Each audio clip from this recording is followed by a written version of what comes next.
est ici, entre nous, pour parler livres. Évidemment, ça aussi c'est logique vu que vous êtes sur une chaîne littéraire. Je suis hyper motivée aujourd'hui, mais il fait super bon. Et moi, quand il fait bon, mon humeur est au plus haut. Voilà, c'est dit. Par contre, il fait froid, donc ça c'est moins cool. Bref, tout ça pour dire que je vous retrouve pour un nouvel update lecture. Et donc cette update lecture se portera sur mes lectures des 2 dernières semaines de février. Je suis hyper contente parce que même si c'est un petit mois et que j'ai eu des moments où la lecture était pas hyper la bienvenue, dans le sens où j'avais le moral un peu à zéro parfois, bah écoutez, j'ai quand même pas mal lu. J'ai lu 15 livres en tout ce mois-ci, donc c'est un petit peu moins que le mois de janvier, mais ça reste quand même un bon score, donc je suis hyper contente. Et bah, j'ai lu un peu de tout. Alors je m'étais fait une palle comme d'habitude au début du mois par rapport au challenge SFFF, que je n'ai pas du tout respecté. Mais c'est pas grave, j'ai quand même bien lu, j'ai avancé dans certaines sagas, bref, je vais tout vous montrer. Donc, la première partie est sortie il y a 2 semaines, je vous la mets dans le petit i si vous voulez aller voir le début de mon mois de février qui était plutôt bon. Et bah écoutez, pour cette deuxième partie du mois de février, il y a eu de très très bonnes lectures. Des bonnes découvertes, de lectures un peu bof, mais sinon l'ensemble c'était super cool.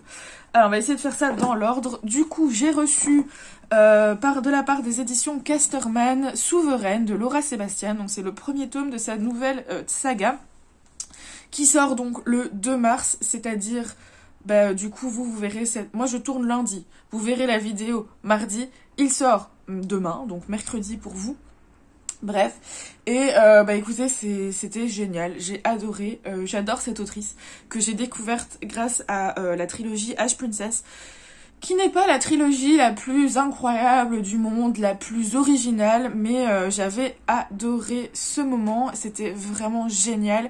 Et enfin, en fait, ce que j'aime avec cette autrice, c'est que on a l'impression qu'on va lire quelque chose de young adulte très cliché, qui, voilà, comme tous les autres, en fait, qui va pas sortir de l'ordinaire, mais il y a toujours un moment où elle va réussir à nous retourner la tête, à retourner la situation dans un événement auquel on s'y attend vraiment pas, et du coup, elle bouscule tous les codes, et c'est ça que j'adore.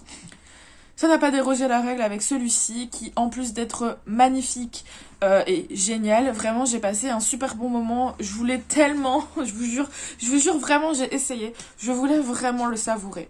Parce que, dès le début, je le sentais que ça allait être comme ça, que le schéma allait se reproduire, que j'allais être surprise, etc. J'ai adoré l'écriture qui est hyper fluide, j'ai adoré l'histoire qui est incroyable, les personnages sont géniaux, les retournements de situation, on s'y attend pas, complot, trahison, royauté, fraternité, un peu d'amour, mais pas trop, enfin c'était génial. Il y a un petit côté au livre Roule, si je sais pas dire le titre de ce livre, bref, si vous voyez duquel je parle de Hélène Goutlet, pas Goutlet mais Goodlet, voilà, avec 3 sœurs, 3 points de vue. Et ici c'est avec ça, donc 3 sœurs, 3 points de vue, donc en fait c'est hyper dynamique parce que chaque chapitre c'est le point de vue d'une des sœurs, donc il se passe toujours quelque chose, et en fait on est toujours dans ce stress, enfin pas un stress, mais dans cette envie constante, parce que forcément les chapitres se terminent à chaque fois sur quelque chose d'un peu cliffhanger, et donc on se dit, oh là là, vivement le prochain chapitre sur cette sœur, pour pouvoir savoir ce qui s'est passé, et c'est ça à chaque fois. J'ai adoré les 3 sœurs, il y en a pas une que j'ai préférée plus que les autres, je les trouve géniales, et la fin m'a mise en PLS, mais genre tellement, et là bah, j'ai juste une hâte, c'est que bah, le tome 2 puisse sortir. Je sais même pas s'il est déjà écrit en anglais, donc je pense qu'on va devoir attendre un petit peu. D'après ce que dit Casterman, le tome 2 sortirait en 2023. Je me ferai de toute façon un plaisir, je pense, de relire ce livre à ce moment-là. Mais vraiment, c'était génial, quoi. Enfin, il fait près de 600 pages.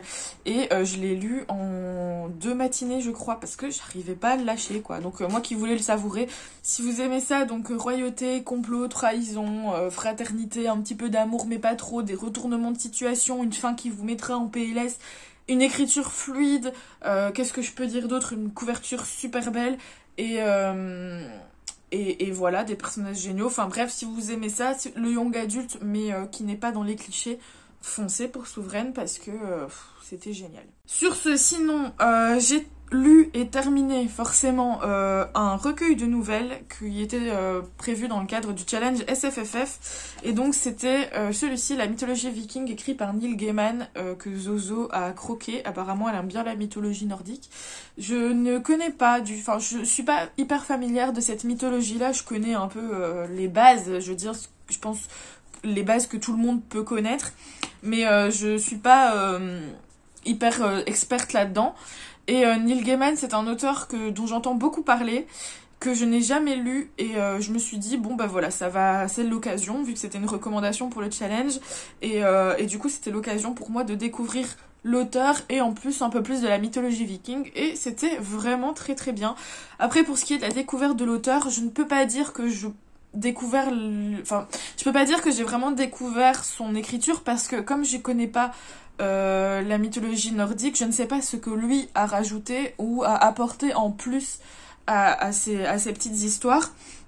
Donc voilà, pour ce côté-là, je peux pas trop dire. C'est vrai que je pense que c'était peut-être pas le meilleur livre pour commencer à apprendre, à connaître Neil Gaiman, mais quoi qu'il en soit, j'ai beaucoup aimé la petite touche d'humour qu'il y avait. J'ai beaucoup aimé en apprendre plus sur la mythologie viking pour le coup. C'était super intéressant. Je connaissais certains dieux, je veux dire comme Odin, Thor, Freya, etc. Mais là, de les remettre dans leur contexte mythologique, c'était super intéressant. J'ai passé un très bon moment. C'est un recueil de nouvelles, donc ça se lit hyper rapidement. Les nouvelles sont assez courtes, forcément comme des nouvelles. Mais voilà, c'est assez dynamique et franchement c'était super chouette. Donc ça m'a donné envie d'en savoir un peu plus. Et puis voilà quoi, c'était une très très bonne découverte que je ne peux que conseiller. Et ça m'a quand même donné envie du coup de vraiment découvrir la plume de Neil Gaiman, pardon. Mais cette fois dans un de ses romans à lui. Ensuite, j'ai lu 2 romans sur ma liseuse. Le premier, c'est Tant que vole la poussière de Cameron Valciano. Alors, qu'est-ce que j'en ai pensé? C'est un roman qui est dans ma pile à lire depuis un moment. Si vous me connaissez, si vous me suivez depuis un moment, vous savez que je suis une grande fan de Peter Pan. Et le but de ma vie, on va dire, c'est de lire un peu tous les romans, ou en tout cas ceux qui m'intéressent, qui parlent de Peter Pan, que ce soit des réécritures de contes, des romans un peu philosophiques, enfin bref. Dans cette thématique-là, j'en ai déjà lu pas mal, et d'ailleurs je vous ai fait une vidéo sur ma collection Peter Pan, si jamais ça vous intéresse. L'autopub, y a que ça qui marche. Et du coup, il me restait ce livre-là, que j'avais découvert il y a un long moment, qui était proposé d'ailleurs dans le Plib l'année dernière, et c'est comme ça que j'ai pu me le procurer en e-book. Bref. Et en fait, je vous passe mon expérience sur le Plib qui était pas hyper positive, pour moi en tout cas, mais du coup j'ai eu un énorme blocage par rapport à tous les livres qui étaient présentés au Plib, dont celui-ci, que je n'ai jamais réussi à lire. Pourtant, étant une grande fan de Peter Pan, il me faisait envie à mort. Une amie, donc Audrey, dont je vous parle tout le temps, du compte Bookish Disorder, l'a lu, et ça a été un énorme coup de cœur pour elle. Donc voilà, elle m'a un peu motivée à le lire. Et donc je me suis enfin lancée. Cette longue introduction, tout ça pour dire que je me suis enfin lancée.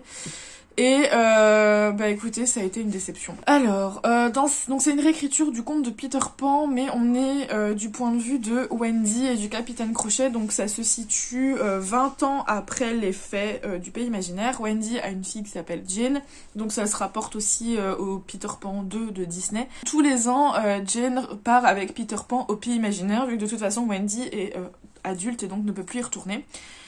Tu te calmes, s'il te plaît? Hein? Tu me fais le coup à chaque fois. Oui, tu veux des câlins? Viens dire bonjour. Voilà. Ah oui, tu vois, tu veux pas. Donc, Jane, tous les ans, retourne avec Peter Pan au Pays Imaginaire pendant une semaine, parce que de toute façon, Wendy, elle ne peut pas y aller. Donc, voilà. Et une année, Jane ne revient pas après cette fameuse semaine de vacances au Pays Imaginaire. Donc, elle ne revient pas. Et là, ça fait 1 an qu'elle a disparu. Donc, vous vous doutez bien que Wendy est dans un état pas possible. Elle est en PLS et tout. Elle a plus sa fille. Elle se shoot à l'opium. Donc, vraiment, elle est au bout de sa vie, quoi. Tu te calmes. Dis-moi cette petite bouille là. Ouais. Donc elle se shoot à l'opium, donc elle est vraiment désespérée comme pas possible. Et elle veut trouver un moyen pour retourner au Pays Imaginaire et aller sauver sa vie, parce qu'elle sait qu'il se passe quelque chose. Aïe. Le Capitaine Crochet, quant à lui, après la fin de Peter Pan, vous savez, il se fait manger par le crocodile. en fait, il s'était pas vraiment fait manger. Il a atterri dans notre monde à nous. Et donc, depuis 20 ans, il travaille dans un freak show, vu que c'est un crochet, enfin, vu qu'il a un crochet à la place de la main, etc. Et Wendy le retrouve. Et donc, ils s'associent tous les deux pour retourner au pays imaginaire. Lui, pour se venger de Peter Pan, de tout ce que Peter Pan lui a fait subir. Et elle, du coup, pour retrouver sa fille et la sauver. Et une fois qu'ils arrivent au pays imaginaire, en fait, ils se rendent compte qu'il y a vraiment quelque chose qui cloche. Parce que le pays imaginaire, qui est d'habitude très naturel, très foisonnant, très luxurieux dans la nature, plein de couleurs, etc. En fait, là, est complètement gelé, il fait triste, etc. Et ils se rendent compte qu'il y a quelque chose qui va pas. Donc, et comme ça, comme le pays imaginaire est influencé par l'humeur de Peter Pan, ils se doutent que Peter Pan ne va pas très bien. Bref, je m'arrête là pour le résumer. Alors, on se doute bien que de toute façon, il y a une petite romance qui s'installe entre Crochet et Wendy. Autant ça m'a pas trop dérangé parce que Wendy, elle a plus de 30 ans, là, enfin 30. Wendy, elle a 30-35 ans, donc voilà, c'est pas dérangeant. Le capitaine Crochet a à peu près le même âge. Mais en fait, ce qui m'a dérangé dans ce livre, c'est que c'est hyper lourd. Voilà, l'écriture est hyper lourde. Alors au début, c'est pas dérangeant parce qu'on se dit waouh, quelle belle écriture, très poétique avec des mots qui sont assez recherchés. Enfin voilà, c'est très poussé, etc. Et donc c'est assez plaisant. Mais en fait, plus on avance dans la lecture, plus c'est lourd, quoi. Vraiment, il y a des passages qui pourraient tellement être raccourcis, voire supprimés. Parce que c'est de la répétition sur répétition. En fait, pour vous expliquer, concrètement, l'autrice utilise le max de figures de style qu'elle peut utiliser. Donc voilà, donc les métaphores, énumération, personnification de, je sais pas, de la mort, du fait de grandir, de l'amour et machin. Enfin vraiment, il y a énormément de choses comme ça. Les énumérations surtout qui sont partout dans ce livre.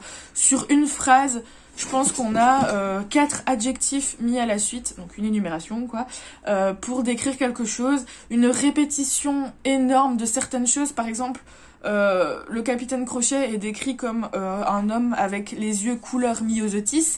Vous pouvez être sûr que ça, les yeux couleur myosotis, revient dans le livre au moins une 20aine de fois. À chaque fois qu'on parle de lui, on le décrit limite comme ça.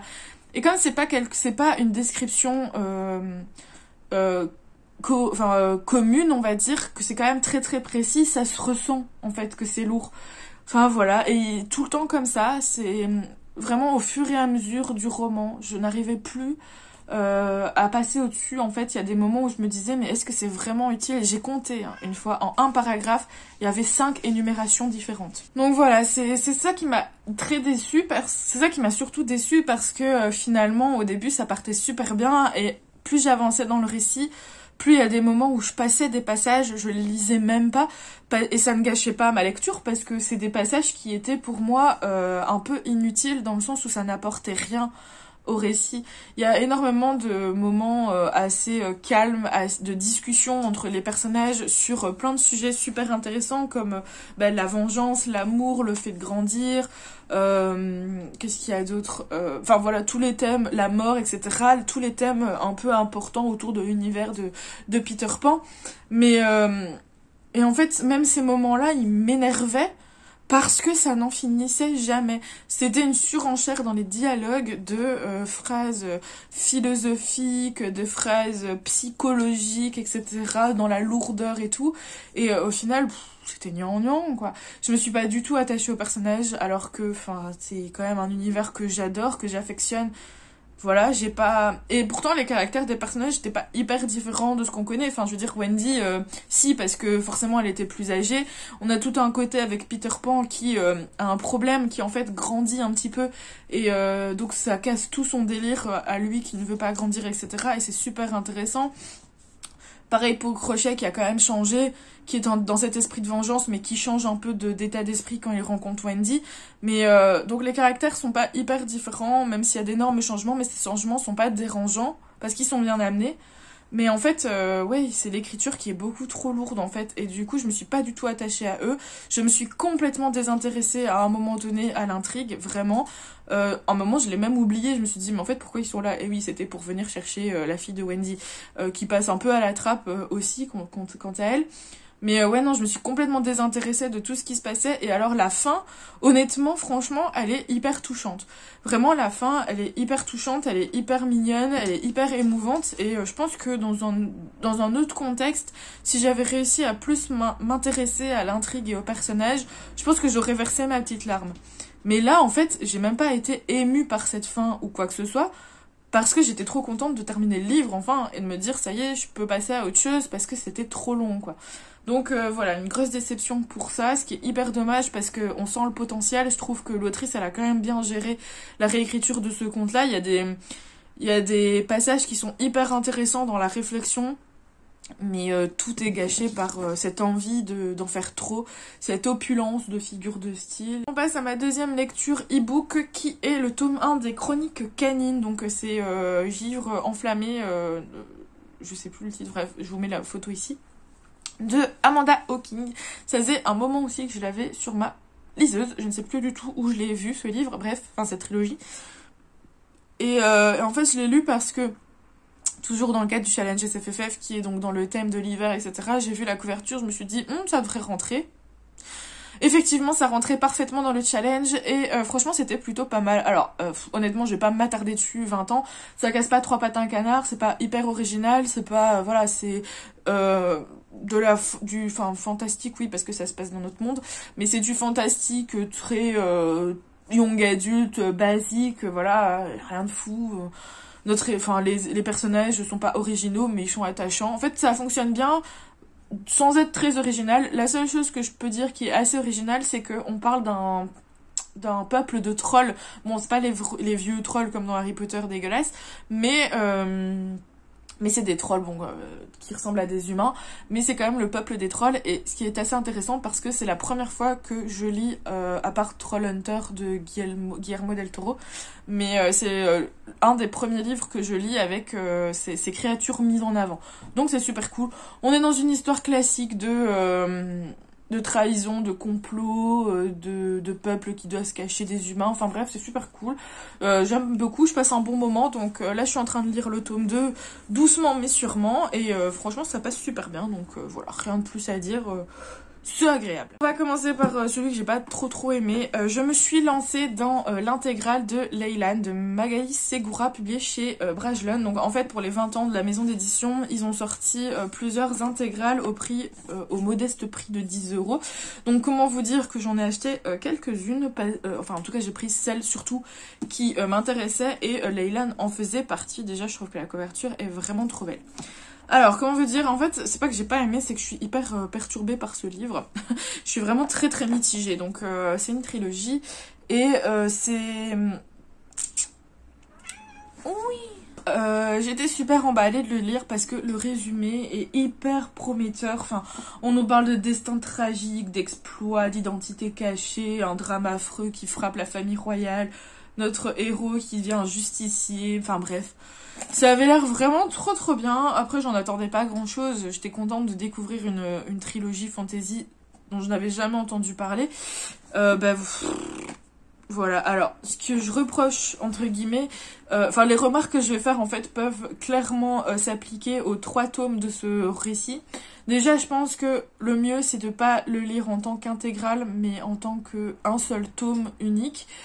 Donc pas en tant que trilogie, quoi, parce que il y a clairement, pour moi il y a un problème de rythme clairement dans les 3 tomes, c'est-à-dire que dans certains chapitres il se passe énormément de choses, ça devient limite brouillon tellement il se passe des choses et que c'est difficile de suivre, et puis dans les 3 chapitres suivants par exemple il ne se passe plus rien, que des dialogues qui sont pas forcément intéressants, enfin voilà, franchement il y a un énorme problème de rythme, donc en fait on est tout de suite mis dans le bain avec des scènes de combat épiques, etc. qui s'arrêtent brusquement, et puis après il se passe plus rien, donc voilà, c'est toujours comme ça, et c'est un peu décevant pour ça. L'écriture est plutôt pas mal, c'est fluide, ça se lit bien, voilà, y a pas de souci. Un point qui m'a aussi dérangé, c'est le fait qu'il y ait énormément de personnages. Alors, des livres avec beaucoup de personnages, j'en ai déjà lu, surtout dans la fantasy adulte, mais ici, je sais pas pourquoi ça m'a vraiment dérangé, dans le sens où clairement, j'étais perdue, quoi. Enfin, il y a des personnages qui sont pas du tout importants, qui sont même pas du tout intéressants, qui n'apportent rien au récit. On leur donne un prénom, on leur donne un nom de famille, on les décrit comme s'ils étaient intéressants, donc on intègre le fait qu'il y a un nouveau personnage, et en fait, on le revoit plus du tout, il apporte rien, donc c'est très perturbant. Et il y a alors le personnage principal féminin, on la présente sous un prénom, au début, et ensuite, on apprend que ce n'est pas son vrai prénom. Et donc, on apprend le vrai prénom de cette fille. Bon, il y a toute une raison pour laquelle elle change de prénom qui est tout à fait cohérente, c'est pas ça le souci. C'est juste que du coup, à partir du moment où on connaît son prénom, l'autrice continue à utiliser l'ancien prénom. Mais dans des phrases où ça n'a pas vraiment de sens de l'utiliser. Enfin, je vais vous dire, par exemple, dans les dialogues, quand c'est pour cacher son identité, ok. Mais par exemple, des fois, dans un même paragraphe qui fait genre 10 phrases, l'autrice va utiliser les deux prénoms. Au début, j'étais un peu perdue parce que déjà, j'avais pas très bien compris que c'était le même personnage parce que c'est pas vraiment explicité. Mais en plus, quand c'est écrit, quand on utilise les deux prénoms dans le même paragraphe, c'est très compliqué à suivre, je trouve. Après, les avis sur Livre Addict et Booknote sont hyper positifs. Donc, est-ce que c'est moi qui suis passée complètement à côté, qui n'était pas du tout dans le mood pour lire ce roman? Je ne sais pas. Je sens le potentiel, mais voilà, c'était pas non plus la fantaisie de l'année. Ça se lit bien, mais sans plus, quoi. Donc, je sais pas. Je pense que pour le coup, je vais quand même garder le livre, parce que d'habitude, quand j'aime pas trop, je les revends. Mais si, je pense que je vais quand même le garder et peut-être le relire dans quelques années, je sais pas.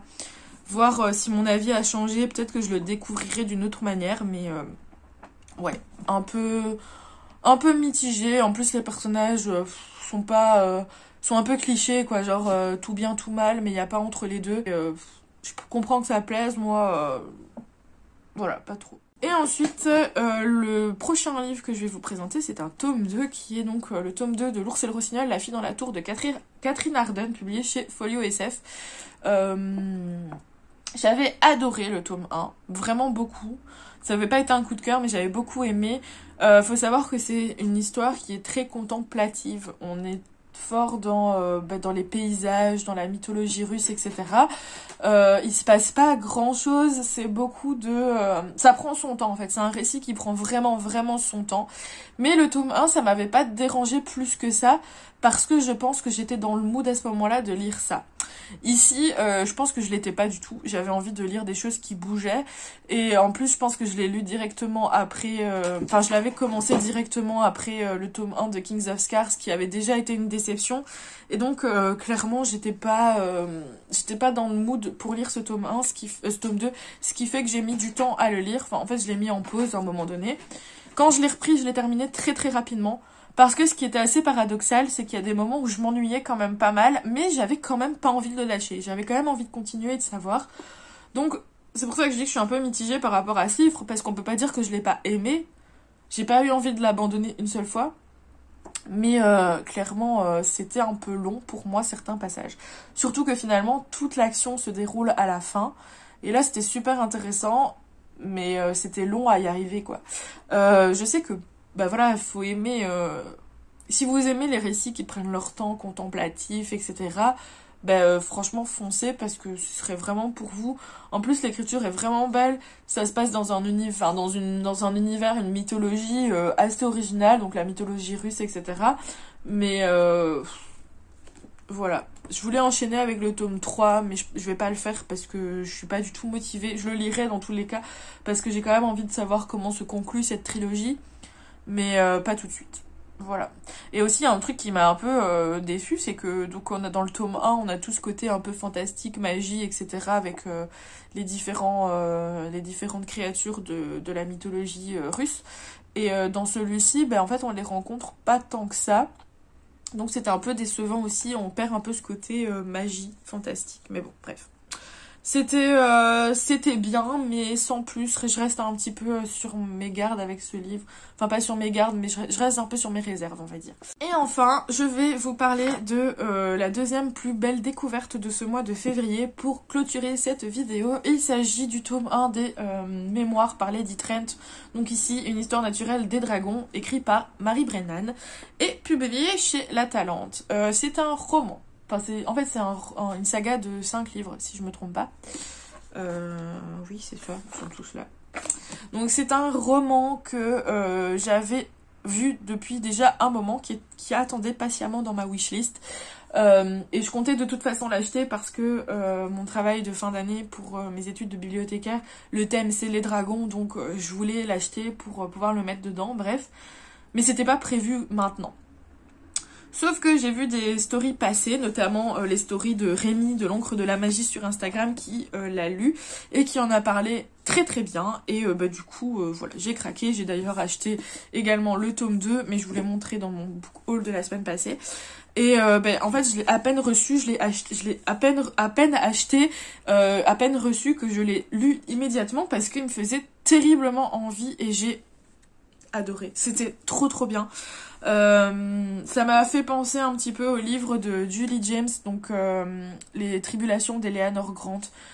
C'était vraiment dans le même délire en fait. On suit une femme, donc Isabelle Trent, qui depuis qu'elle est petite en fait est passionnée des dragons, parce que donc dans l'univers dans lequel elle vit il y a des dragons. Elle est passionnée de dragons, elle est passionnée de savoir, de connaissances, d'histoire naturelle. Et en fait, le problème, c'est que, du coup, dans son univers, ça se passe, je sais, on peut comparer que ça se passe aux années 20, 30 de notre époque. La place de la femme, c'est pas d'être savante, c'est pas d'explorer, c'est de rester femme au foyer. Et donc, elle est un peu condamnée à ça, et ça lui plaît pas, quoi, parce que elle, tout ce qu'elle veut, c'est découvrir le monde, découvrir les dragons et partir en exploration. Heureusement pour elle, elle tombe sur un mari qui est assez compréhensif et qui l'aime vraiment et qui veut la rendre heureuse. Et donc, ils partent tous les deux avec d'autres personnes ils partent tous les deux avec d'autres personnes dans une expédition pour aller découvrir certains dragons. Et donc, c'est-à-dire, ils partent exactement en Vistranie, voilà. Et donc, c'est super cool parce que déjà, ils sont hyper mignons. Enfin, le couple à deux, ils sont vraiment hyper attachants. Les personnages sont vraiment super attachants en général, mais franchement, j'ai eu un coup de cœur pour Isabelle Trent et son mari, qui sont vraiment hyper mignons, quoi. Ils ont vécu des choses assez compliquées. Ils vivent dans une société qui accepte pas le fait que les femmes puissent vouloir plus que rester à la cuisine, et le mari il en a rien à faire. Tout ce qui compte pour lui c'est que Isabelle soit heureuse, et je trouve ça hyper touchant. Isabelle est hyper passionnante, franchement je la trouve hyper passionnante. J'avais l'impression, du coup ce livre forcément est écrit sous forme de mémoire, et j'ai vraiment l'impression que c'est réel en fait, tellement c'est bien écrit. J'avais vraiment l'impression de lire les carnets de voyage de Isabelle Trent, les carnets d'exploration, et d'y être en fait, et de me dire putain ce serait trop bien en fait d'aller visiter la Vistranie et de voir les dragons. Et après je me rappelais que ça n'existait pas, pour mon plus grand malheur, mais c'était tellement réaliste et tellement bien écrit que vraiment j'avais l'impression d'y être, quoi. C'était génial. Je trouve que Isabelle Trent elle est passionnante. Je parle d'elle comme si elle existait vraiment, mais parce que j'ai eu cette impression qu'elle me racontait à moi ces histoires. Vous savez, j'ai l'impression d'avoir été face à une personne âgée qui a vécu énormément de choses dans sa vie, et qui me racontait en fait sa vie et ses voyages, et vraiment j'avais cette impression-là, et c'était génial. Le livre est ponctué de schémas, je vais voir si je vous en trouve. Voilà, donc ce qui rend le livre encore plus réel. C'est très très immersif, c'est vraiment chouette. Enfin, vraiment, j'ai eu un énorme coup de cœur pour ce premier tome, et c'était vraiment très très très bien. J'ai hâte de lire le tome 2 que je vais lire en mars pour retrouver du coup Isabelle et les autres, et continuer ces aventures au cœur de cet univers, découvrir de nouveaux dragons. Enfin, c'était...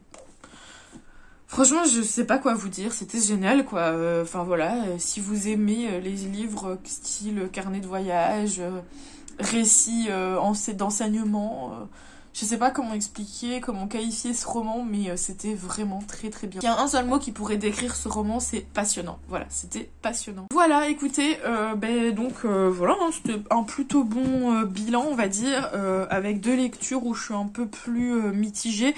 Mais en général, j'ai fait de très très bonnes lectures. Quelques livres, donc un livre qui m'a déçu, de bonnes découvertes, des livres un peu plus mitigés, mais en globalité, ça a été un très bon bilan. Même en général, de mon mois de février, ça a été un très très bon bilan aussi. J'ai fait de bonnes découvertes. Bon, j'ai pas respecté tout ce que je voulais, parce qu'à la base, je voulais quand même terminer la trilogie du coup de L'Ours et le Rossignol et terminer la duologie de Kings of Scars. Mais voilà, je préfère ne pas non plus me forcer pour le challenge. Je les terminerai un jour ou l'autre, peut-être le mois prochain, je sais pas, on verra bien. Je vais essayer de pas faire traîner ça quand même, mais bref. De toute façon, vous verrez bien dans mes prochains updates lecture, et voilà, tout ce qui est à retenir, je pense honnêtement, les 2 livres à retenir, je réfléchis de mon premier bilan. Mais oui, les 2 livres à retenir de ce mois-ci, clairement, c'est ces 2-là. Voilà. Sur ce, écoutez, dites-moi en commentaire, vous, si vous avez peut-être lu un des livres dont je vous ai parlé, ce que vous en avez pensé, s'il y en a qui vous tentent, quel a été votre bilan de février, ça m'intéresse. Et écoutez, on se retrouve la semaine prochaine pour une nouvelle vidéo. Et en attendant, portez-vous bien, bisous.